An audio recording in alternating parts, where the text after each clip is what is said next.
빌립보서는 사도 바울이 로마 감옥에 1차 로마 감옥에 갇혀 있을 때 빌립보 교회 성도들을 향해서 쓴 옥중 서신이죠. 근데 빌립보 교회는 이제 2차 전도 여행 때 바울이 마케도냐에서 세운 교회입니다.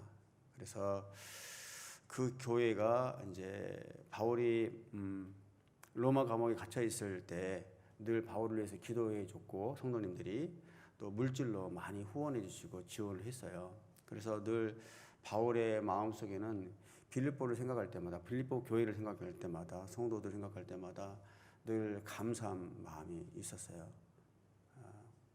또 뿐만 아니라 고난 가운데서도 믿음 생활을 잘하고 있는 성도님들을 생각할 때마다 늘 그 마음 가운데, 바울의 마음 가운데 기쁨이 있었습니다. 그래서 빌립보서 오늘 본문은 2장이지만 빌립보서를 쭉 보게 되면 전체에 보면 고난 가운데 있잖아요. 로마 감옥에 갇혀 있음에도 불구하고 바울의 안에 기쁨이 가득 차 있는 것을 보게 돼요. 그래서 빌립보서를 이제 기쁨의 서신, 기쁨의 편지라고 우리는 그렇게 이야기를 합니다. 그래서 빌립보서를 읽다 보면은 이 땅에서 우리가 우리의 신앙을 어떻게 그 믿음의 경주를 해 가야 되나, 이런 생각을 하게 돼요. 분명히 현실은 고난이고 감옥에 갇혀 있고 어려움이 있는데도 불구하고 바울은 늘 기뻐하고, 기뻐하라, 함께 기뻐하자, 이렇게 계속 이야기를 하거든요. 그러면서 우리가 낙심 가운데, 고난 가운데 어떤 믿음의 자세로 살아가야 되는지를, 우리 믿음의 자세를 이 빌립보서를 통해서 보게 돼요. 저도 사실은 이제 빌립보서를 가끔 말씀을 전하게 될 일이 있는데 항상 마음이 가벼워요. 빌립보서는 굉장히 무거운 현실이 있음에도 불구하고 그 빌립보서 안에는 늘 감사함이 넘치고 기쁨이 있거든요. 그러니까 말씀을 묵상하고 준비하는 사람으로서도 늘 편안한 마음이 있고, 뭔가 성령님의 깊으신 터치와 자유를 좀 저는 느끼는 것 같아요. 그래서 저도 개인적으로 빌립보서를 굉장히 좋아하는 말씀인데 오늘 이 말씀을 가지고 함께 나누게 됩니다. 특별히 빌립보서를 보게 되면은 우리 삶의 자세 중에서 어떤 것을 배우게 되냐면, 종의 형처로 하나님이신 그 예수님께서 종의 형처로 오셨죠. 하나님과 동등됨을 주장하지 아니하시고 하나님이신데 오히려 종의 형체로 오신 예수님의 그 겸손한 마음을 이 바울 서신을 통해서 우리가 배우게 돼요. 또 하나는 그리스도를 위해서라면 내가 죽든지 살든지 죽음과 삶을 넘어선 초월한 그 믿음에 대한 확신에 찬 믿음, 그 구원에 대한 확신에 찬 믿음, 이것을 빌립보서를 통해서 우리가 보게 됩니다. 또 무엇보다도 여러분도 잘 알지만 표대를 향해 달려가는 그런 바울, 믿음의 경주를 해가는 그런 신앙인의 자세를 또 보게 되죠. 또 어떤 환경에서든 자족할 수 있는 마음, 어떤 환경에서도 빈곤하든 부하든 관계없이 어떤 환경에 처할지라도 그 상황에 감사함으로 자족하는 그 바울의 마음을 빌립보서를 통해서 발견하게 됩니다. 또 역시 모든 고난을 초월하여서 늘 고백하는 그 기쁨, 이 기쁨들이 이 바울 서신에 녹아져 있습니다. 이런 바울의 신앙들이 2000년이 지난 지금에도 우리 오늘날 이 시대를 살아가는 우리에게도 그런 도전이 되고 큰 울림이 되는 것 같습니다. 먼저 12절과 13절을 한번 두 절만 같이 한번 읽어볼까요? 시작. 그러므로 내 사랑하는 사람들이여, 여러분이 항상 순종했던 것처럼 내가 여러분과 함께 있을 때뿐 아니라 지금 내가 없을 때도 두렵고 떨리는 마음으로 여러분의 구원을 이루십시오.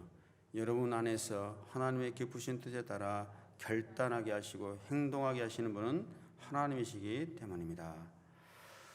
오늘 주신 큐티 말씀 본문은 세 가지의 명령으로 우리가 정리해 볼 수 있을 것 같아요.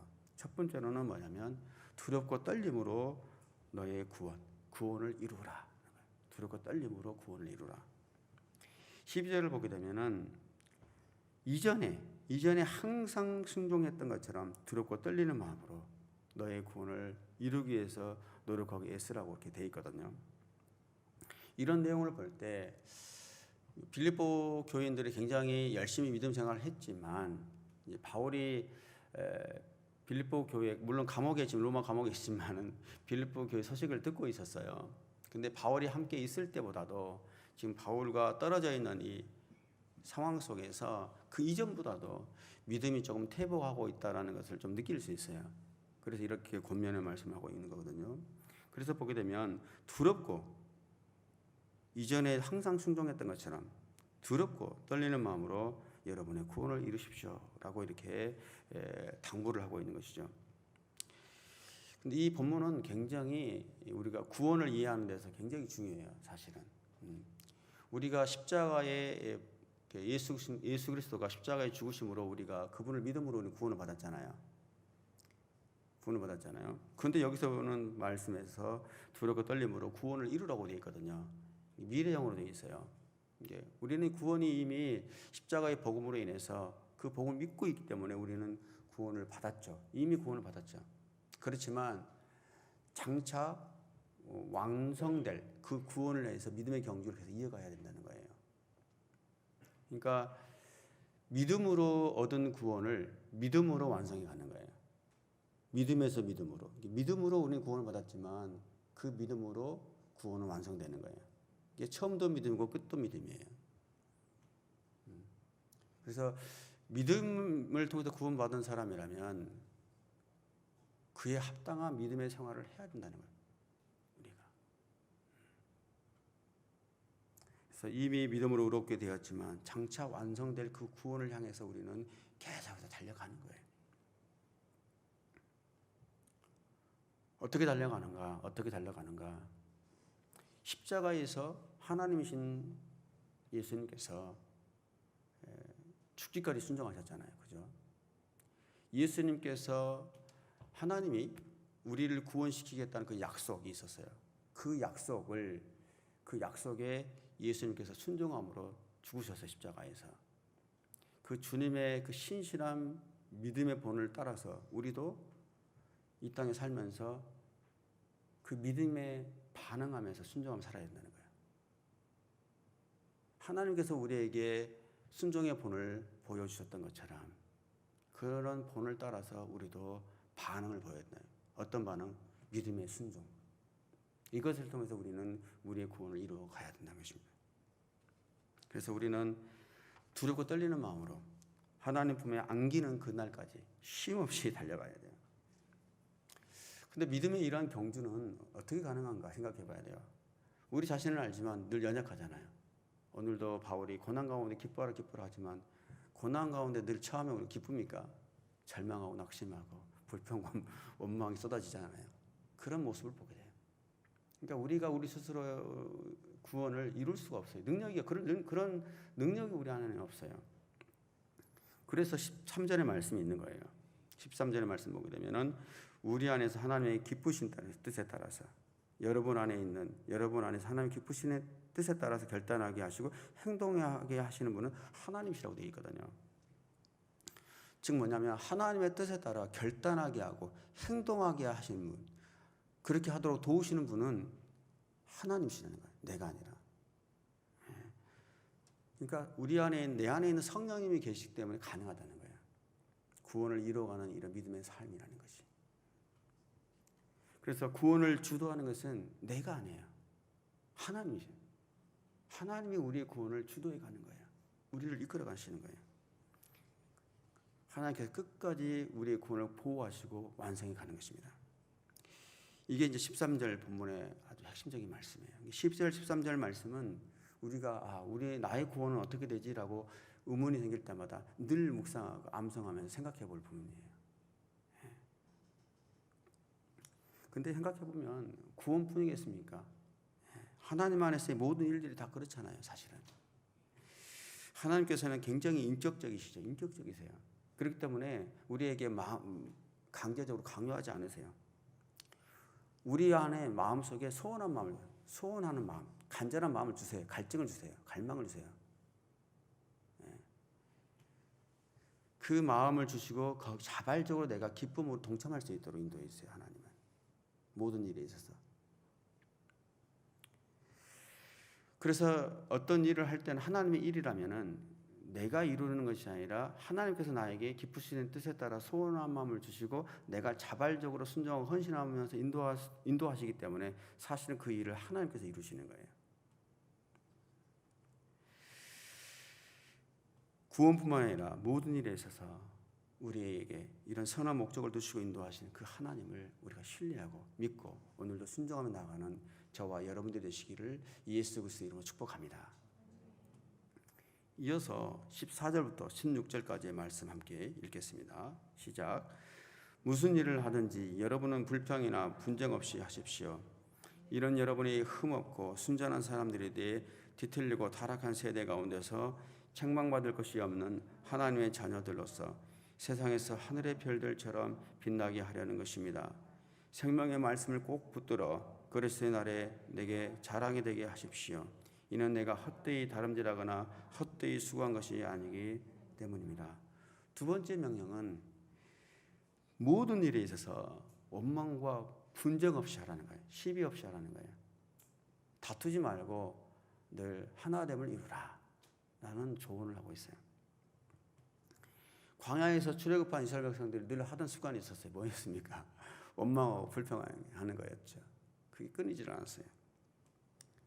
그런 이스라엘 백성들, 출애굽한 이스라엘 백성들의 그런 불평하는 사람들처럼 되지 말고 항상 하나님의 뜻이라고 확인되는 일이라면 이것은 하나님의 뜻이야 라고 확인되는 일이라면 불평 없이 순종하면서 돕고 화합하고 일치를 이루라는 거예요. 그걸 가지고 시비하지 말라는 거죠. 즐겁게 기쁘게 그 일에 순종함으로 동참하라는 것입니다. 제가 말씀 전하기 전에도 잠깐 말씀드렸습니다마는 빌립보 교회 소식을 바울이 로마 감옥에서 듣고 있었어요. 근데 빌립보 교회가 늘 감사한 마음이 있고 늘 생각할 때마다 바울에 늘 기쁨이 있었는데 두 가지 정도가 조금 마음에 걸렸던 것 같아요. 바울 입장에서는.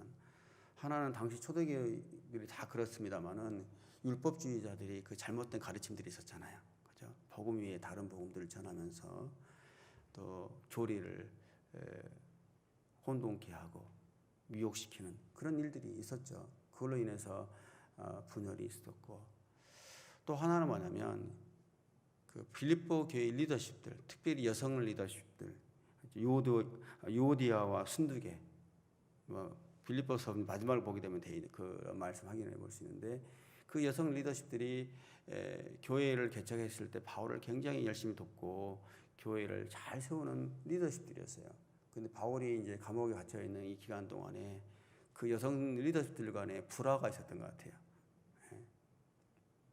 그런 것들을 듣고 있으면서 교회가 분쟁하고 시비 없이 했으면 좋겠다. 이렇게 이제 조언을 하고 있는 거죠, 지금.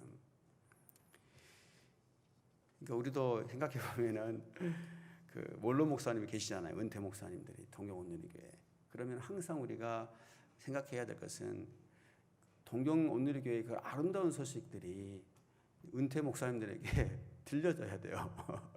일부러 그렇게 할 필요는 없지만 우리가 믿음 생활을 잘하고 있음을 우리 교회를 개척하시고 기도하셨던 목사님들께 늘 그 소식이 전해져야 돼요. 제가 이제 이번에 한국을 가기 전에 목사님들 전화드리고 뵙고 인사를 드렸거든요. 근데 늘 이렇게 생각날 때마다 전화 주시고 찾아와 주시고 찾아봐 주시고 이렇게 연락 주시는 거에 감사하고 또 동경온누리교회 좋은 소식을 듣게 되면 누구보다도 기뻐하시더라고요. 그게 이제 부모님의 마음이겠죠. 어찌됐든지 이런 불협화음을 바울로서는 로마 감옥에 있었지만 그냥 지나칠 수 없었을 거예요. 그래서 이렇게 따뜻한 위로의 말과 함께 뼈가 있는 권면의 말씀을 지금 하고 있는 거죠, 바울이. 바울 시대도 그렇고 지금도 그렇습니다만 15절 말씀 보게 되면 이 세상은 어떤 세상입니까? 이 세대는 뒤틀리고 타락한 세대죠. 15절 말씀 보게 되면은 뒤틀리고 타락한 세대 가운데 있다. 그러니 이제 정신을 똑바로 차려라 이런 이야기인데 어떻게 뒤틀리고 타락한 세대가 되었을까? 여러분도 잘 아시지만 하나님의 창조 목적으로부터 우리는 벗어나서 뒤틀려 있죠. 뒤틀린 세대에 살고 있죠. 우리는 하나님을 사랑하고 이웃을 사랑하도록 창조된 우리 인간들이 하나님을 경외하지 않고 또 이웃들을 사랑해야 되는데 이웃들을 사랑하지 않는 그런 세대예요. 그런 영향력을 교회 안에서도 받고 있는 거죠. 그 영향력 아래에 있는 거죠. 그래서 믿음 생활을 하고 있다고 하면서도 이런 뒤틀리고 타락한 세대처럼 사랑해야 될 이웃, 우리 지체들을 오히려 증오하는 일, 분열시키는 일들이 교회에도 일어난다는 것이죠. 이런 부분들을 바울이 경고하는 것입니다. 이런 뒤틀리고 타락한 세대 가운데 우리 그리스도인들은 살아가야 돼요. 그 속에 살아가야 돼요. 근데 어떻게 살아가야 되냐? 이 세대의 그런 문화에 물들지 않고 그리스도의 이름으로 이 세상을 변혁시켜야 될 그런 사명이 우리에게 있습니다. 그래서 여기 보게 되면은 15절 보게 되면 세상에서 하늘의 별들처럼 빛나게 하늘의 별들처럼 세상의 소금과 빛이 되어서 세상을 비추는 삶을 살아야 된다라고 바울이 권면하고 있습니다. 저희들도 이제 세상 가운데 빛으로 살고 싶죠. 금년에 이제 표어는 길, 진리, 생명인데 작년만 해도 12개월 동안 계속해서 우리 주일 예배 때마다 만날 때마다 인사 말씀으로 세상에 소금과 빛으로 사십시오 이렇게 계속 인사를 드렸는데 우리도 그렇게 살고 싶죠. 근데 참 쉽지가 않아요. 그렇죠? 그렇지만 분명한 것은 그 사명이 우리에게 있어요. 그렇게 살기 위해서 그럼 우리는 어떻게 해야 되는가? 그 순전한 믿음 생활을 하기 위해서 흠없이 살기 위해서 세상의 빛과 소금으로 살기 위해서 우리는 어떻게 해야 되는가? 고민하지 않을 수 없어요. 다른 게 없어요. 그리스도 안에서 늘 십자가의 그 은혜의 감격을 늘 다시 회복하고 기억하는 것이고 무엇보다도 그 십자가의 복음, 예수 그리스도의 희생으로 인해서 구원받은 그 우리 구원에 대해서 그 은혜에 대해서 감사함으로 살면서 무엇보다도 성령 안에서 말씀과 기도로 살아가는 방법밖에 없어요. 그래서 우리 새벽 예배를 드리는 성도님들이 아침에 나오기 얼마나 힘드세요. 그렇지만 이 자리를 지키는 이유가 그거잖아요. 사실은 성령님 안에 성령님의 인도하심에 따라서 살고 싶어서 이 아침에 나와서 기도하는 거 아니겠습니까? 사실은 이 길 외에는 없어요. 이 길, 성경에도 그렇고 제 자신의 경험으로 봐도 이런 세상의 빛과 소금으로 살기 위해서 순전한 믿음을 지키기 위해서 세상에 이런 타락한 세상, 뒤틀린 타락한 세상으로부터 영향을 받지 않고 물들지 않고 살아갈 수 있는 방법, 이것은 말씀과 기도 안에 사는 것밖에 없어요. 그래서 바울이 16절에 이렇게 말하고 있어요. 16절 보시면요, 생명의 말씀을 꼭 붙들라고 되어 있어요. 생명의 말씀을 꼭 붙들어서 그리스도의 날에 내게 자랑이 되게 하십시오라고 했어요. 뒤틀리고 타락한 세대 가운데 있는데 하늘의 별들처럼 빛나는 삶을 살기 위해서는 어떻게 해야 되는가? 말씀을 붙들라는 거예요, 바울이. 여기서 생명의 말씀이라는 것은 다름이 아니라 그리스도의 복음이죠. 아까도 이야기했지만 율법주의자들이 예수 그리스도를 믿는 그 복음 위에 다른 율법들을 전하면서 다른 복음들을 전하면서 이게 율법까지 또 우리 모든 행하는 것까지 다 지켜야 된다 이렇게 강조를 하고 미혹시켰기 때문에 생명의 말씀, 생명을 낳는 복음, 그 복음 진리를 꼭 붙들어라고 이야기하는 거예요. 요한복음에서도 보게 되면 요한 1서를 보게 되면 1장 1절에 이런 기록이 있더라고요. 이 글은 생명의 말씀에 관한 것이다. 생명의 말씀은 태초에 있었고 우리가 들었고 우리 눈으로 보았으며 우리가 주목했고 손으로 만져본 것이다. 이렇게 돼서 생명의 말씀에 관한 것이고 생명의 말씀은 태초부터 있었다는 거예요. 우리가 들었고 눈으로 보았고 주목했고 손으로 만져본 것이에요. 이건 누굽니까? 생명의 말씀은 예수 그리스도죠. 예수 그리스도를 꼭 붙들어라는 거예요. 복음을 꼭 붙들어라. 이것은 예수 그리스도. 그분이 복음이기 때문에 그분을 꼭 붙들어라는 거예요. 이것은 바울 시대뿐만 아니라 이 시대도 마찬가지예요. 다른 거 없어요. 다른 거 많이 교회에서 할 일이 많죠. 저희들이 주장할 게 많죠. 그렇지만 무엇보다 중요한 것은 예수 그리스도 그 한 분을 우리가 꽉 붙들고 있는지, 그 예수님을 꼭 붙들으라고 바울이 권면하고 있어요. 복음에 대한 그 확고한 믿음, 예수님에 대한 확고한 그 믿음, 그리고 세상 속에서 그 복음을 드러내는 삶, 그리스도를 나타내는 삶, 이게 바로 우리가 복음을 꼭 붙드는 것이죠. 확실하게 믿는 확고한 믿음, 그리고 예수 그리스도를 나타내는 삶, 이게 복음을 꼭 붙들고 살아가는 삶이에요. 그렇다면 복음을 나타내는 삶을 살기 위해서는 어떻게 되는가? 먼저 복음에 합당한 삶을 살아야 돼요. 합당한 삶. 그럼 복음에 합당한 삶이라는 게 뭐냐? 내가 그리스도 안에 죽고 그리스도가 내 안에 사는 부활의 삶을 날마다 경험하는 거예요. 이게 복음을 아는 사람이 복음을 경험하고 누리고 살아가는 삶이에요. 우리도 말씀을 전하고 우리도 말씀을 나누지만 이 복음을 우리가 알고 전함에도 불구하고 복음을 우리가 경험하지 못하는 경우가 있어요. 중요한 것은 복음에 합당한 삶은 뭐냐면 내가 그리스도 안에 죽고 그리스도가 내 안에 죽는 삶, 내가 그리스도가 내 안에 사는 삶, 내가 그리스도 안에 죽고 그리스도 내 안에 사는 삶, 이런 부활의 삶을 날마다 경험하는 그런 삶을 살아야 합니다. 다음은 뭐냐면 복음을 나타내는 삶이라는 것은 뭐냐면 복음을 전해야 돼요. 내가 알았다면 전해야죠. 그리고 복음의 행실로 열매 맺는 삶을 살아야 돼요. 내가 복음을 믿었다면 복음의 열매들이 내 삶 가운데 나타나야 돼요. 그것들이 있어야 되는데 사실은 말씀을 알고 복음을 아는 우리 삶 가운데 이런 복음의 열매들이 풍성히 맺어지지 못하는 삶을 우리도 살기도 해요. 그런 경우들을 많이 보게 됩니다. 근데 여기서 오늘 본문의 말씀에서 복음의 열매에 합당한 삶은 다른 게 아니에요. 지체들을 사랑하는 거예요. 분쟁하지 말고 시비 걸지 말고 원망하지 말고 지체들을 사랑하라. 이게 바로 복음을 아는 너희들이 마땅히 맺어야 될 열매라는 거예요. 하나님을 경외하는 것이 이웃을 사랑하는 것이고 이웃을 사랑하는 것이 하나님을 사랑하는 것이죠.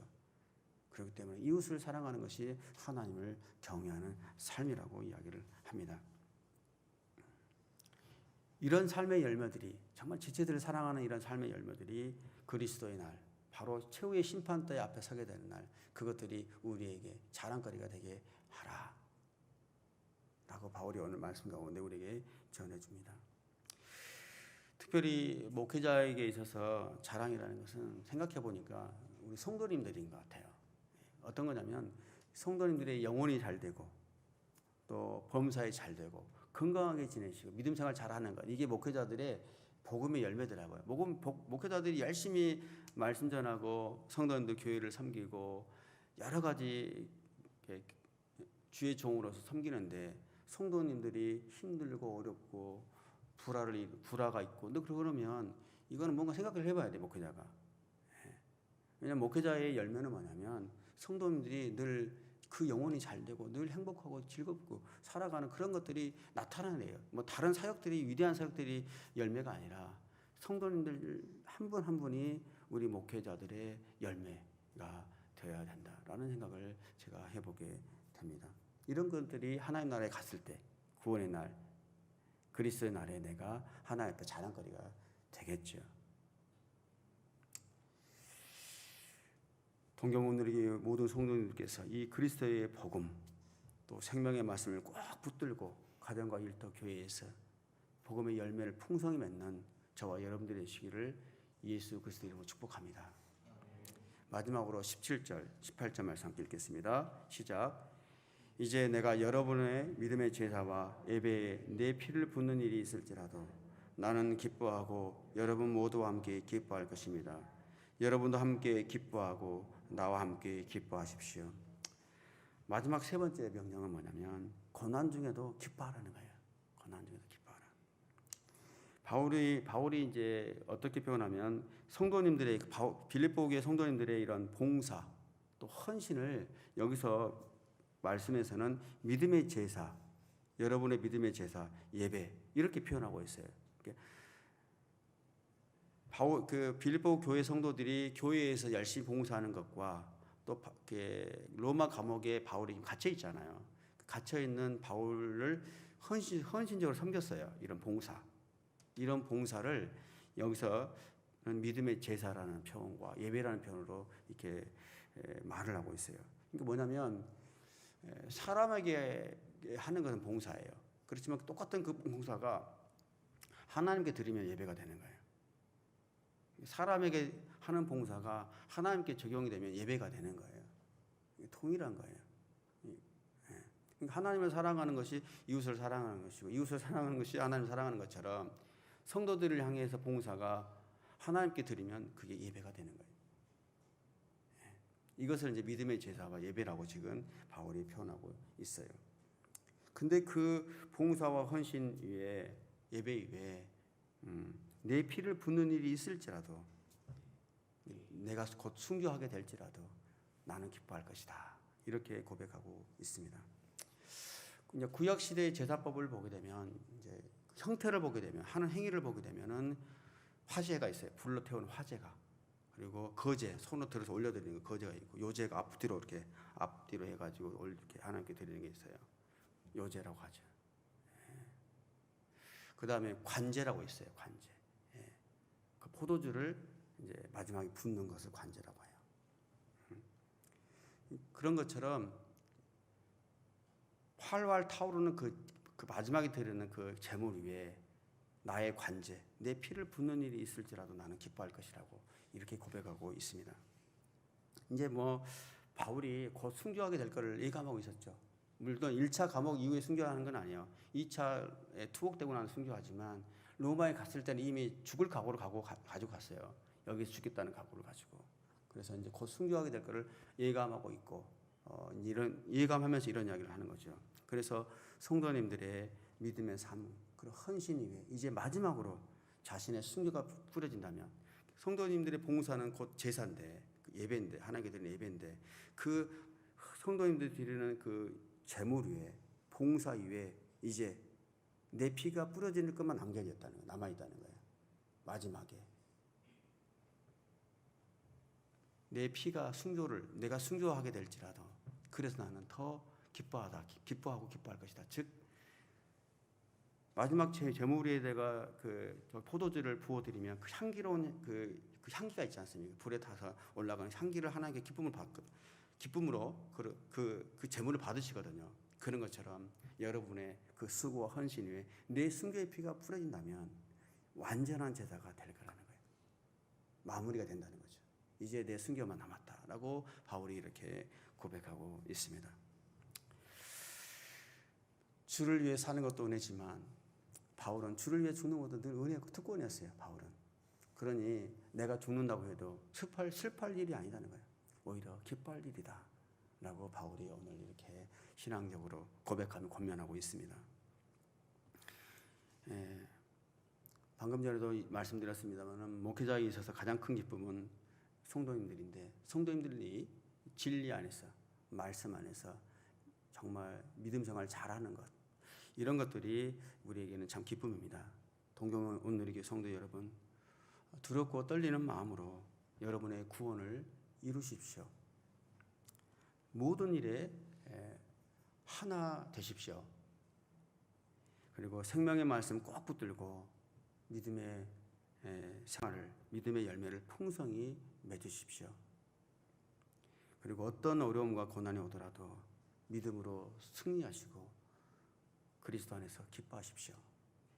이 말씀을 저도 당부드리고 싶습니다. 주님 만나는 그 순간까지 이러한 믿음의 삶을 경주해가는 동경 온누리 교회 성도님들이 되시도록 정말 기도하고 또 예수 그리스도의 이름으로 축복합니다.